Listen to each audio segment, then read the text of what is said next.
She's busier than you, Jams.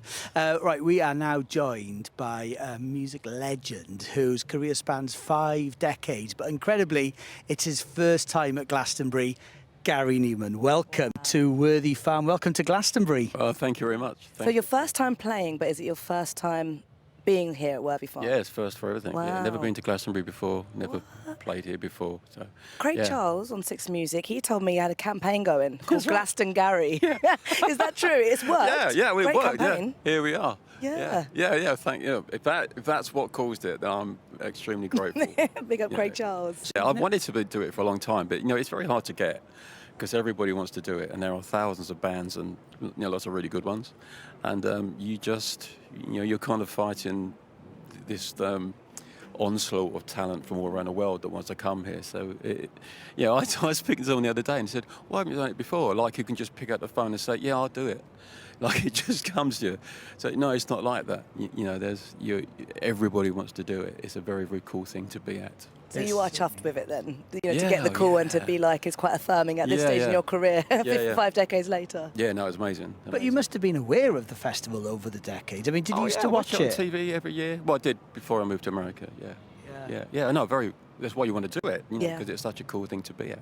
You've got a brand new album, Gary. Tell us about the new record. Oh well, it's not new. It's a live thing. Yes. From, we did Wembley a few years ago. Yeah. It's taken this long to get it out, actually. So yeah, that's coming out fairly soon. I'm working on a new one at the moment, which I hope to finish off early next year, probably. But most of this year is touring for me. So. Yeah, and are you happy to be back in the studio? Because the back catalogue is so immense, and you're always kind of experimenting and finding and tweaking your sound.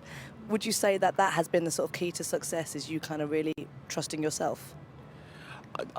It's that desire to try to do something you've not done before, rather than living on nostalgia or something you wrote 45 years ago, living on that forever. You're constantly trying to find new sounds, new ways of using sounds. The new technologies come along all the time, sort of embracing that and seeing how that can help the music. But if I'm really honest, I actually find every album a little bit more stressful than the one before, because it's that much more difficult not to repeat yourself, not to go over the same ground. You worry that, have you run out of ideas? And, because most of the time in the studio, you'll have 2 or 3 weeks where progress is painfully slow, and you feel you've lost it. And then you'll have a really good day, and it's all worthwhile. So it's mostly pretty torturous, really, for those occasional good moments. So it's not like it's fun. You're in there day in, day out, and it's all great. It's pretty hard slogging, and it can be very demoralising, and you really got to work on your, what little confidence you have. You got to it's very fragile. Someone said those are the days that make you an artist, though.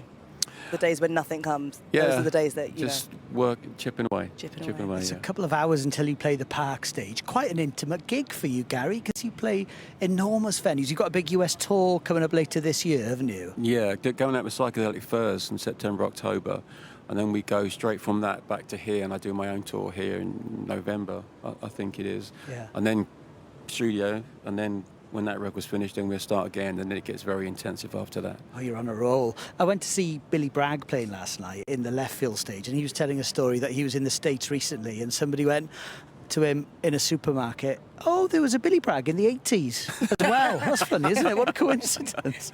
And he was like, I am still Billy Bragg. I mean, you must get that. You must get OG fans, the ones that were there at the beginning, and all these new fans coming to your shows. That must be very rewarding for you.